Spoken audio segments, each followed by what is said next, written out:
صراط الذين أنعمت عليهم غير المغضوب عليهم ولا الضالين آمين.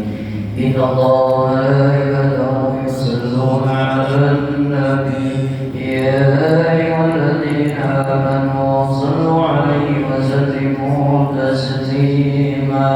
اللهم صل صلاة كاملة وسلم سلاما تاما على سيدنا محمد الذي تنال به العقد وتنفرج به الكرب وتقى به الهوائج وتنال به الرغائب ومصر خواتم ويستسلم بوجه الكريم وعلى وصحبه في كل لمحة ونفس بعدد كل معلوم لك.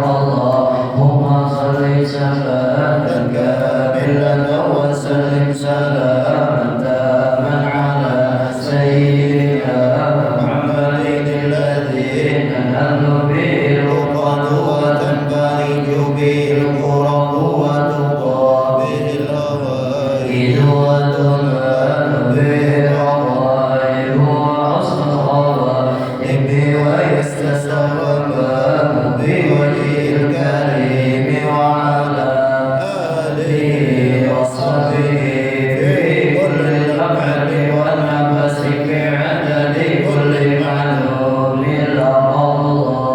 اللهم صل صلاة كاملة وسلم سلاما تاما على سيدنا محمد الذي تنال به العقد وتنفرج به الكرب وتقى به الهوائج وتنال به الرغائب وحسن الخواتم ويستسلم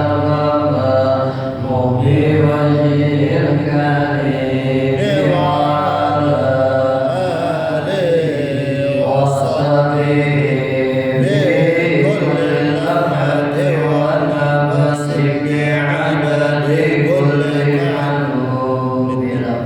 بسم الله الرحمن الرحيم. السلام عليكم ورحمة الله وبركاته. وعليكم السلام ورحمة الله وبركاته. الحمد لله رب العالمين، والصلاة والسلام على أشرف الأنبياء والمرسلين وعلى آله وصحبه أجمعين. وبعد. Bapak-bapak, ibu-ibu, hadirin sekalian yang berbahagia, kembali kita bersyukur kepada Allah. Alhamdulillah, di pagi hari ini kita masih diberikan oleh Allah kesempatan hidup, kesehatan dan kelapangan, dan insya Allah hari ini kalau tidak salah kita telah memasuki hari yang ke-14 di bulan Ramadan. Tidak terasa 16 hari lagi Ramadan akan meninggalkan kita. Maka berbahagia dan beruntunglah kita kalau selama 14 hari ini ada gairah, ada semangat untuk ibadah kepada Allah, ada himmah, ada keinginan untuk memperbaiki ibadah kita kepada Allah. Dan beruntunglah kita selama 14 hari ini kalau Allah bukakan hati kita untuk dekat dengan Allah Subhanahu wa Ta'ala. Mudah-mudahan apa yang kita laksanakan diterima oleh Allah Subhanahu wa Ta'ala. Bapak Ibu hadirin sekalian yang berbahagia, ulun membacakan sebuah hadis Rasulullah sallallahu alaihi wasallam diuraikan dari Ibnu Hibban. An Abi Hurairah radhiyallahu anhu qala Rasulullah sallallahu alaihi wasallam. Daripada hadis Abu Hurairah radhiyallahu anhu, Rasulullah sallallahu alaihi wasallam bersabda, "Inna Allah yaqbalu kullan." Sesungguhnya Allah membenci beberapa golongan, dan apabila Allah membenci kita, apabila Allah jauh daripada kita, maka yang pasti kita tidak akan pernah mendapatkan ketenangan jiwa dan kebahagiaan batin, dan yang membuat kita berat untuk sujud kepada Allah Subhanahu wa Ta'ala. Maka di antara golongan manusia yang sangat dibenci oleh Allah adalah jifatul bilail. Apa itu jifatul bilail? Orang yang seperti bangkai di malam hari. Apa yang dikatakan seperti bangkai di malam hari? Orang yang tidur di malam hari, tidak ada punya niat ingin beribadah kepada Allah di tengah malam, ataupun tidak ada niat mengisi malam dengan ketaatan kepada Allah. Yang penting dia tidur, bangun kapanpun terserah saja, tidak ada kira ingin mengisi ibadah di tengah malam, maka itu namanya bangkai di tengah malam. Artinya ada orang yang guling cepat dan yang dalam hati, ya Allah, mudah-mudahan kena nyaman bangun tengah malam. Minimal ya Allah, guling mudah-mudahan sebelum sembahyang subuh ulun bisa bangun walaupun 2 rakaat, 4 rakaat, tutup dengan witir 1 rakaat, tapi ada niat, ada keinginan ingin mengisi ujung-ujung malam itu untuk ibadah kepada Allah. Kalau ini ada gulingnya cepat, bangunnya lambat. Pokoknya bila guling bangun jam berapa, langsung bayar subuh, nggak ada bagaimana itu, tidak ada pikiran itu. Pokoknya bila guling bangun apabila jam 5, jam 6, jam 7, Pak. Maka ini dikatakan Rasulullah adalah orang yang bangkai di malam hari, dan ini adalah orang yang dilaknat oleh Allah. Kenapa? Karena Allah Subhanahu wa Ta'ala di dalam beberapa ayat Al-Quran, salah satunya dikatakan oleh Allah, ya ayyuhal mujammil, wahai orang yang berselimut, qumil lail, bangunlah malam walaupun sedikit saja. Jangan kalau walaupun sedikit saja. Kalau ada keluar separuh malam, seperempat malam, tidak bisa seperempat malam, sedikit malam, yang penting kau bangun tengah malam. Kenapa? Karena itu adalah waktu yang sangat istimewa disediakan oleh Allah kepada orang-orang yang dekat dengan Allah Subhanahu wa Ta'ala. Apalagi bulan Ramadan ini nyaman banget hendak bangun malam. Kenapa? Karena bini kita memasaknya berapa? Gulingan semuanya. Jam berapa memasaknya berapa?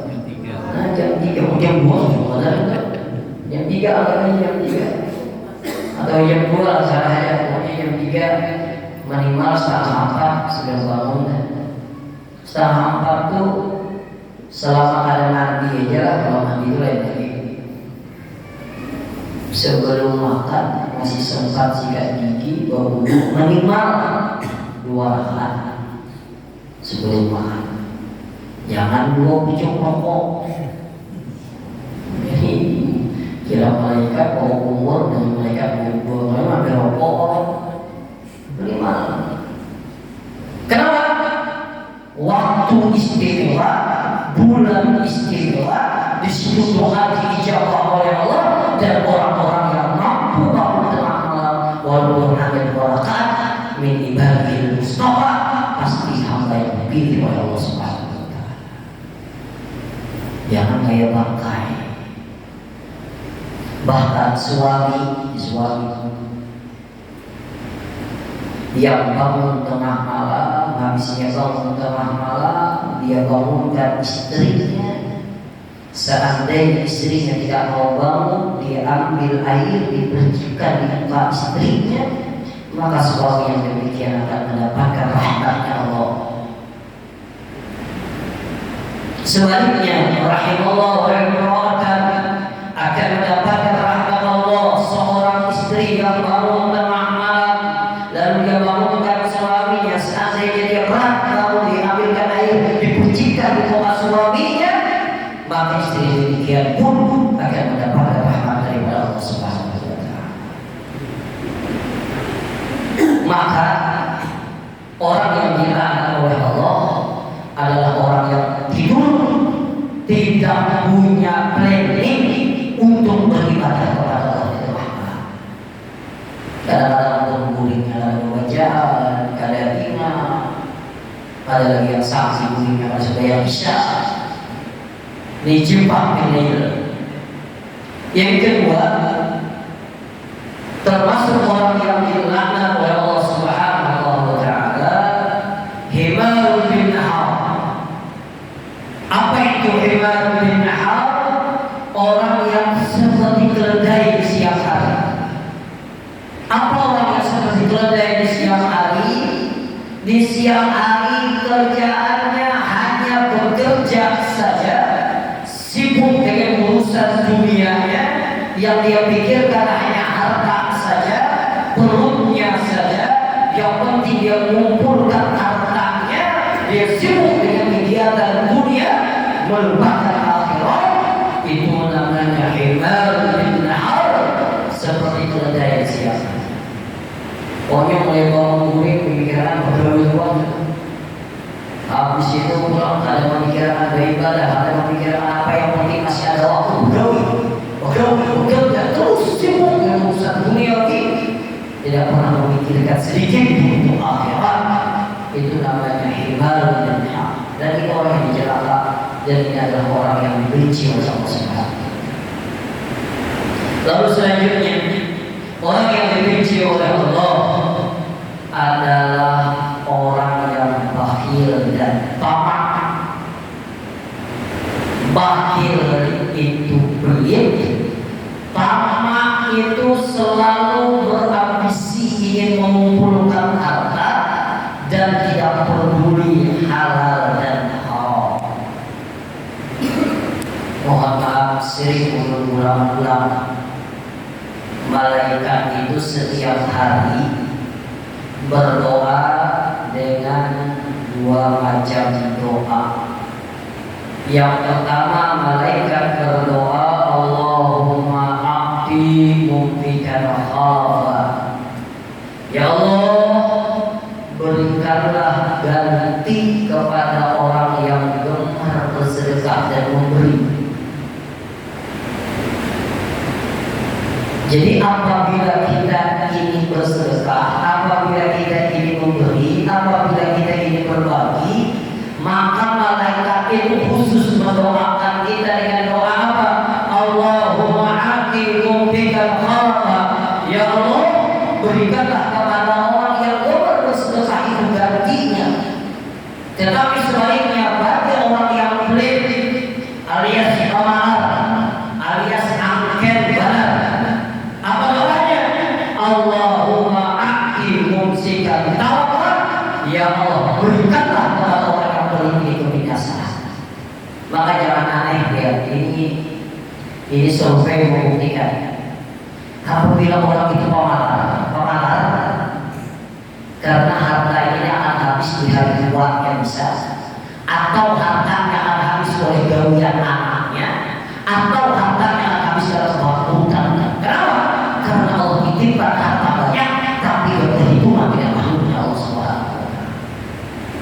Ini doa malaikat, dan itu banyak terjadi. Bila orang itu berjaya, tapi mengalah, pertama boleh jadi Allah bersahkan hati. Yang kedua, Allah akan habiskan hartanya di hari tuanya. Atau yang ketiga, anaknya yang akan menghabiskan hartanya. Kenapa? Karena Allah titipkan di amanah harta untuk peduli kepada orang lain,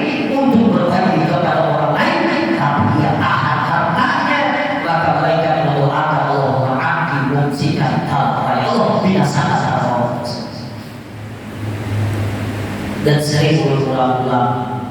Ini mungkin nasihat bagi ulun juga. Rugi baik kalau sendiri ada orang berpikir kepada ulang. Rugi kalau diberikan Allah kelebihan harta, ada orang berpikir untuk berinfak, ada orang berpikir untuk berbagi, ada orang berpikir untuk masyarakat, tidak pernah berpikir untuk kemaslahatan umat. Rugi. Kenapa? Rezeki kita bukan apa yang kita simpan saat ini, tapi rezeki kita apa yang kita berikan di jalan Allah. Begitu, rugi. Dan memang sering disampaikan, memang sedekah ini berat. Karena dijajar untuk kada kawa melawani 70 sifat syaitan itu mengalih selesai. Sayang harta. Apalagi masalah apa mencari sayangnya. Dan bila ada sedekah ini berbuat dengan sedekah syaitan membisiki, kalau usah jadi jika dia perlu juga ada jadi. Hendak dari 50.000 ada usaha 50.000, dari 5.000 sama juga. Hendak lagi membeli ada usaha banyak aja lagi yang perlu dipikirkan. Begitu syaitan tatkala kita ingin sedekah. Dan hati-hati, orang yang pelit ini sangat dimurkai oleh Allah. Kenapa? Allah berikan kelebihan harta. Padahal kelebihan harta mungkin dalam batas untuk dirinya, karena jauh daripada Allah. Tapi Allah berikan kelebihan harta tujuan Allah agar untuk kita bisa berbagi kepada orang. Sekali lagi mungkin kalau diberikan Allah kekayaan, hanya memikirkan ini, memikirkan anak, memikirkan keluarga, tidak berpikir kepada orang lain. Karena manusia yang baik-baik, khairun nas anfa'uhum linnas. Manusia yang baik-baik adalah orang yang bermanfaat bagi orang lain. Dan orang yang dibenci oleh Allah adalah orang yang memiliki sifat bakhil, pemalas, perhitungan, selalu menghitung bisnis apa yang dia berikan. Maka dikatakan al-bukhulullah walau kana liman. Orang pemalas itu musuhnya Allah walaupun dia alim. Apalagi yang alim ada, ibadah ada, pemalas ada. Dan kadang-kadang kita ini merasa kita jadi sukses ini karena kecangkalan kita, karena kerajinan kita, karena usaha kita. Makanya kadang-kadang alih berbagi itu. Padahal hari ini Allah berikan kita kelebihan rezeki dari Allah, bukan karena kecangkalan kita, bukan karena ibadah kita, semata-mata karena anugerah dan kasih sayang Allah kepada kita. Bukan karena kecangkalan kita, bukan karena usaha kita berikan kebaikan kita, ada semata-mata anugerah yang Allah berikan kepada kita. Nah, kalau kita merasa hari ini kita diberikan Allah harta lebih, ini adalah anugerah yang Allah berikan kepada kita, titipan yang Allah berikan kepada kita, amanah yang Allah berikan kepada kita. Insya Allah lebih ringan berbagi kepada orang lain. Dan Allah sangat benci orang yang pelit. Amuninya pemalar itulah, memang ada duitnya itu wajar-wajar aja lah. Ini duitnya banyak tapi pemalar, kita masuk akal orang. Kamu orang itu pemalar, memang duitnya ada, ini duitnya banyak tapi pemalar, berlebihan duit ada tapi pemalar, perhitungan batal. Bilangan awal sakit hati yang menjual. Sakit hati yang kedua. Ulun ada membaca dalam sebuah hadis kalau tidak salah di dalam kitab Abi Jamrah. Pedagang yang bagus adalah pedagang yang tidak terlalu mahal menjual kepada pembeli. Pembeli yang bagus adalah pembeli yang tidak terlalu banyak menawar. Jadi pun hendak jadi pedagang yang bagus, jangan menganai orang. Hendak jadi pembeli yang bagus, jangan tawar terus sampai orang buyang. Bahkan orang pindah juga ada tamu orang ini. Maka bila menawar itu orang kadang mau bisa membuat uang seorang itu sudah dagingnya sudah tak dagingnya tambahin lagi sekong buat sini marah mau jual. Kamu yang menawar ini mohon maaf, orang yang memang sederhana yang orang begini kehidupan dan nyaman aja, umrah tiap tahun aja, tapi perhitungan takut nanti Allah akan hancurkan kalau punya salah.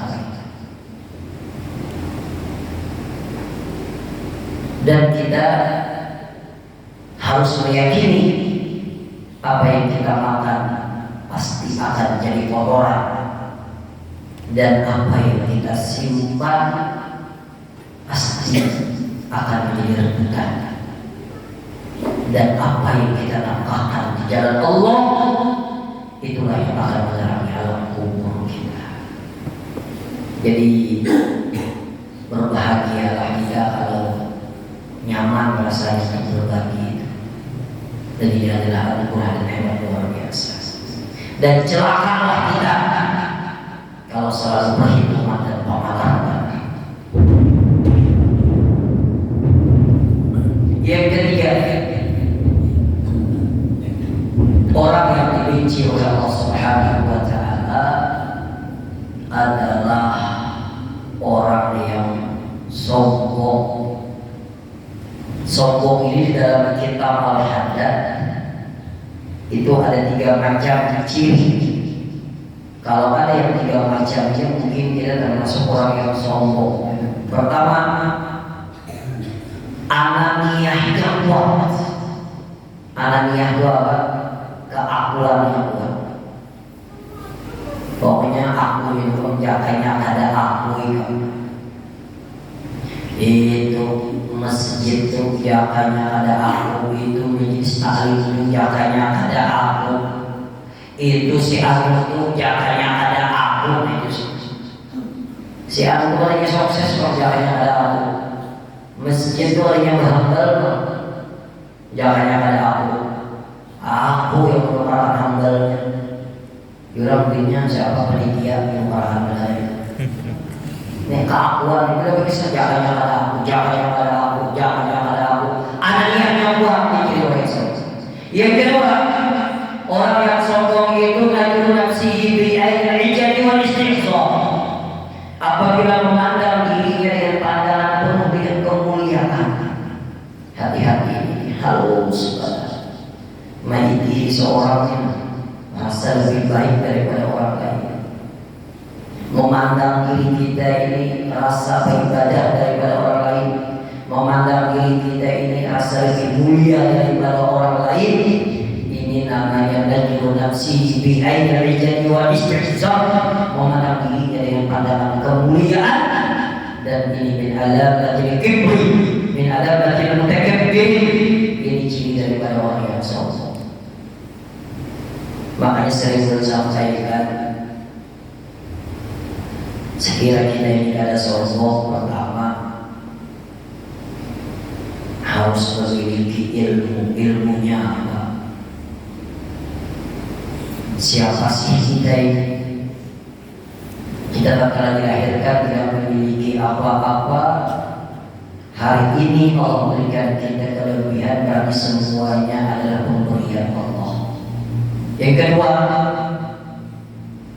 berilmu, tahu kita ini tidak memiliki kudrat dan iradah, tidak ada keinginan apa-apa. Kita ini lemah. Apa yang kita sombongkan, kita ini lemah. Bukti yang kita lemah, mohon maaf, menahan ngantuk aja nggak tahu.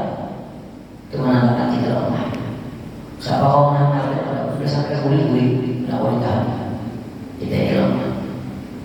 Buyur kan? Apa yang kita sombongkan? Yang ketiga, apa yang kita miliki saat ini bukan daripada hasil usaha kita yang sebagai asbab saja, tapi semua pemberian dari Allah Subhanahu wa taala. Yang keempat, agar kita tidak sombong, jangan merasa kita ini lebih daripada orang lain. Bila ini sudah merasa, pasti ingin dimuliakan, pasti ingin dihormati, pasti ingin disanjung, pasti ingin dihargai. Merasa sugih, pasti ingin dihargai. Merasa memiliki status sosial lebih, pasti ingin dihargai. Merasa alim, pasti ingin dihormati. Tapi tatkala kita memiliki rasa-rasa seperti ini yang membuat kita kadang-kadang merasa diri kita ingin dihargai dan ingin dihormati, dan ini melahirkan kesombongan. Dan orang yang sombong jangankan masuk ke dalam surga, mencibur surga saja. Dan ini dilaknat oleh Allah. Kenapa? Karena sombong itu kata Allah adalah pakaianmu. Ujar Allah, kalau aku sombong wajar, karena dunia dan sisinya milikmu. Kalau kau sombong, pemberian. Maka jangan sombong. Apalagi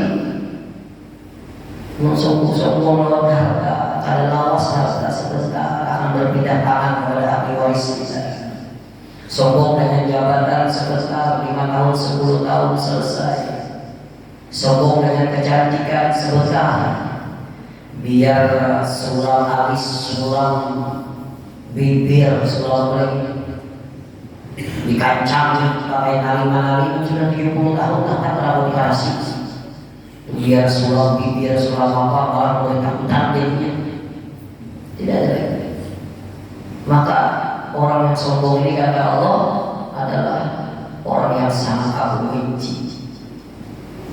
Namun kita memiliki kelebihan di antara orang mulia. Sekiranya kita ada sombong itu, belajar menabuh orang itu lebih dulu, jangan menunggu orang menabuh. Itu belajar merendahkan hati kita. Kita ini dianggap orang mulia, dianggap orang terhormat, dianggap orang baik, dianggap orang status sosial di atas. Sekiranya ada sombong yang menata hati kita, kita menabuh orang lebih dulu. Yang kedua, belajar hidup di mana aja. Jangan selalu ingin harus diletakkan di sini, diletakkan di sini.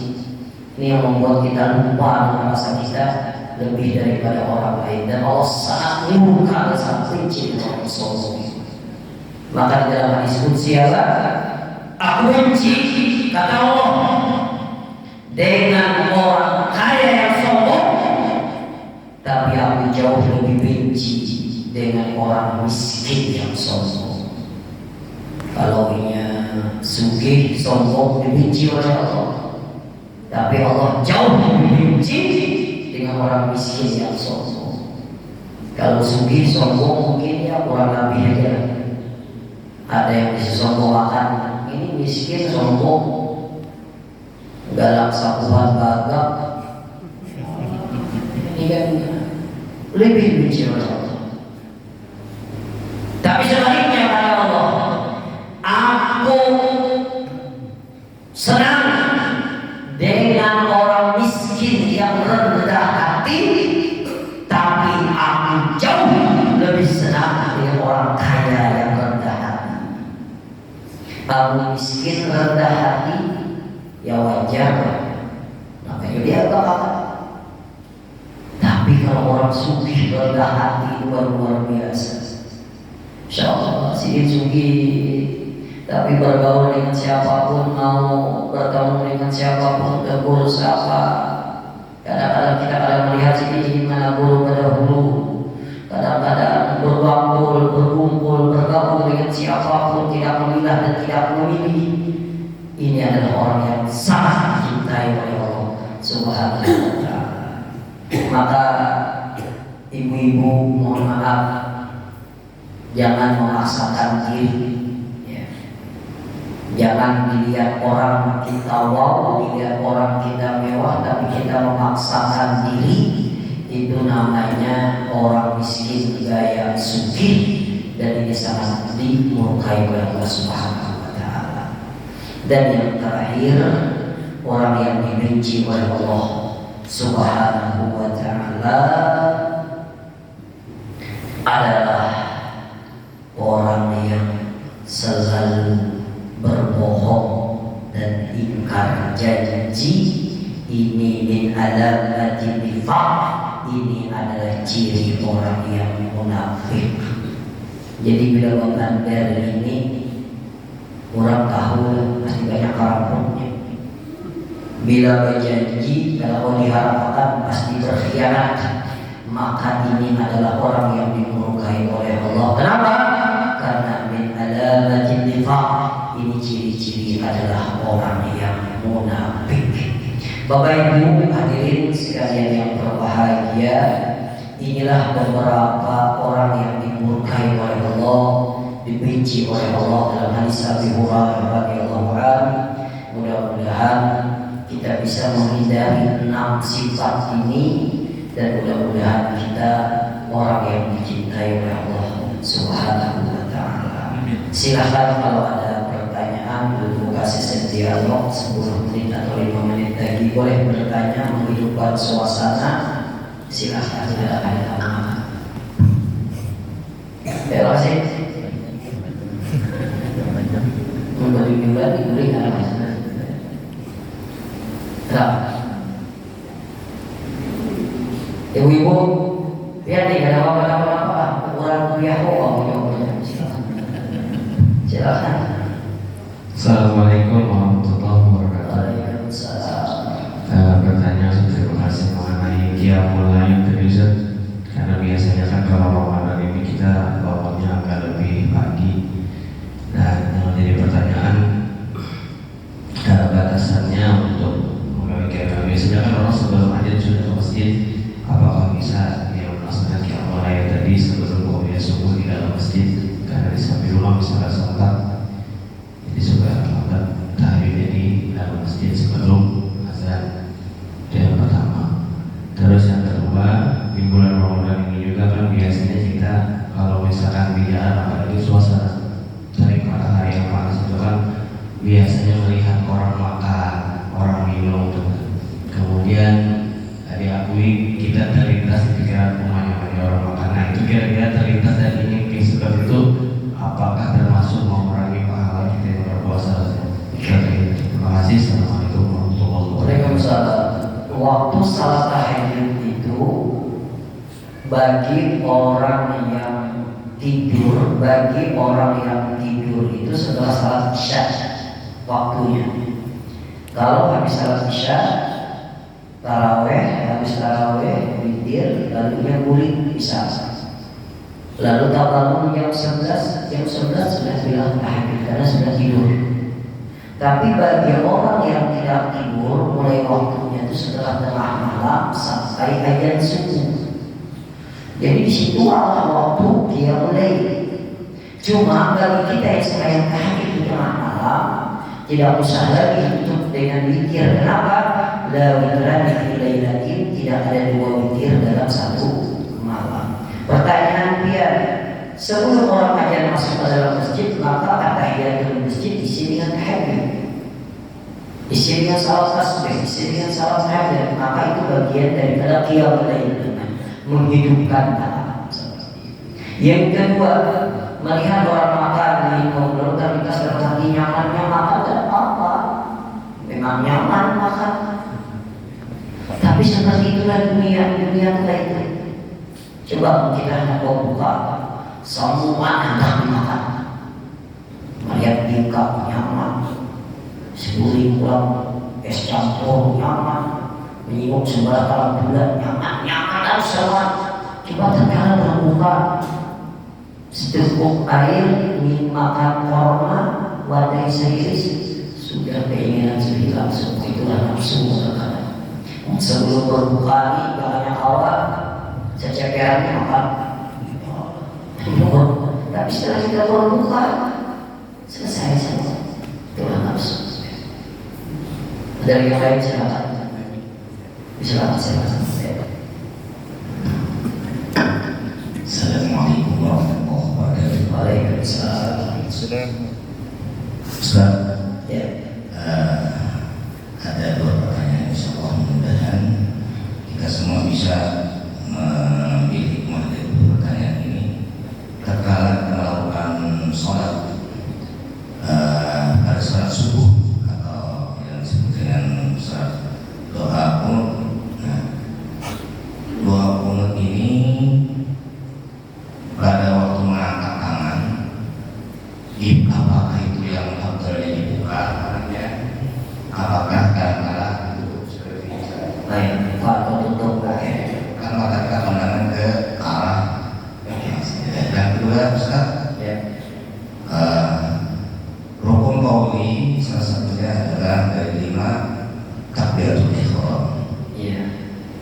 mengajarkan namun intikal ini pada saat kita sujud terakhir atau pada mau rokok, mau sujud yang dari sujud terakhir mengangkat ke berikutnya kan takbir intikalnya itu apakah seirama dengan kita berdiri menyebutkan Allahu Akbar yang abdalnya itu yang mana itu?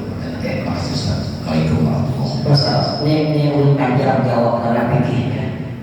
Pertama, kunut itu hukumnya sunnah rakaat, tapi bisa menjadi wajib kalau dia berjamaah. Saya ulang, kunut itu sunnah rakaat, kalau ketinggalan sunnah sujud sahwi. Tapi kalau dia berjamaah bisa hukumnya menjadi wajib. Contoh.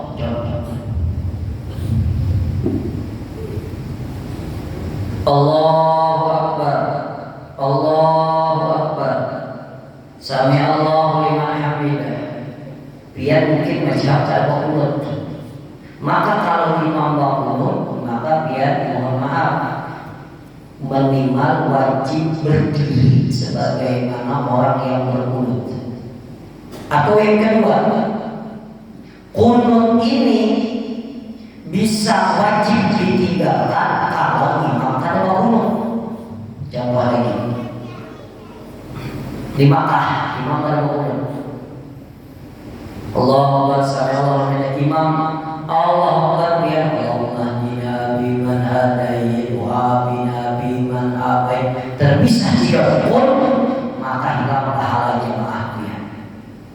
Jadi bisa hukumnya menjadi wajib, bisa hukumnya menjadi sunnah, tergantung keadaan.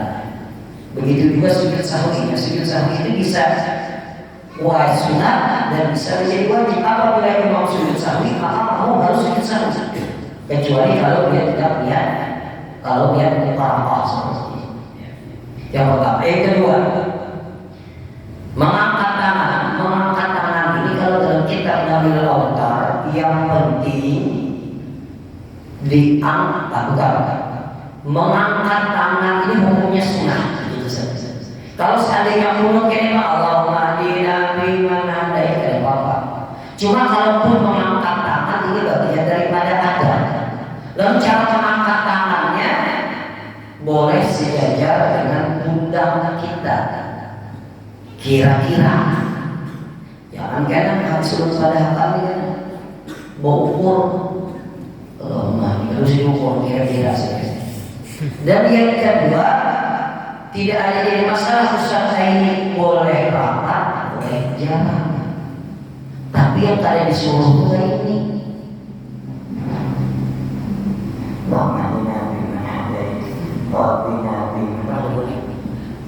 tapi kalau diangkat begini dapat cara sunat mengangkatnya, boleh rapat, boleh jarak.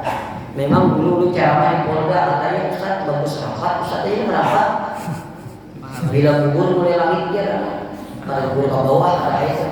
Ya boleh begini, boleh sejajar dengan pundak kita. Enggak boleh jadi kayak ini. Bukan kada boleh, artinya ada termasuk adab berdoa. Lalu yang kedua, takbiratul ihram itu yang wajib. Takbir intikal hukumnya sunnah. Takbiratul ihram yang mana? Yang pertama Allahu Akbar. Perhatikan takbiratul ihram syarat pertama harus jelas alif sampai barnya. Allahu Akbar. Takbiratul ihram. Kada boleh Allah hilang barnya. Kada sah. Atau kayak kurang-kurang. Apalagi dalam hati disayat kada sah. Harus diganti tadi. Takbir atau ihram. Tapi kalau takbir intikal, contoh apa? Takbir intikal. Ini takbir intikal.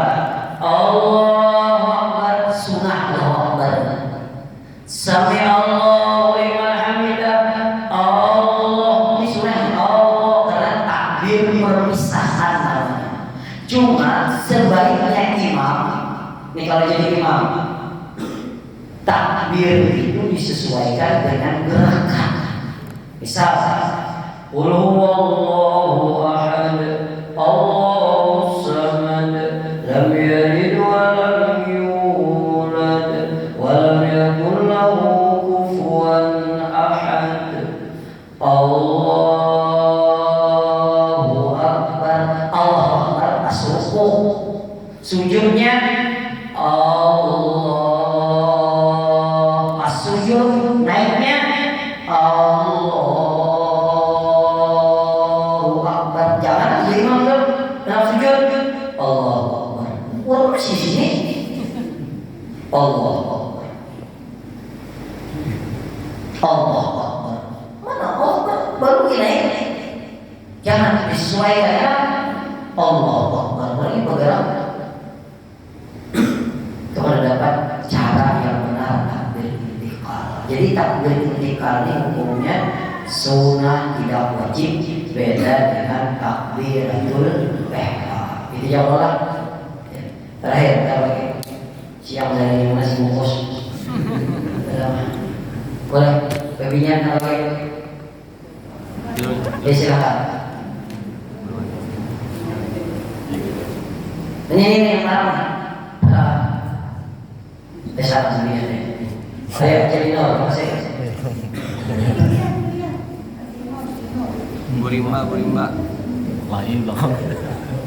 Yang bakal lahir sih dong. Kan robot. Ya langsung. Nah. Ayo. Misalnya berapa kali sekali? Kalau jadi baca doa. Ada. Terakhir ada 20 tahun. Ada. Bisa pakai mikrofon kan? Ya belum. Oh, langganan ini ada konsumen khusus.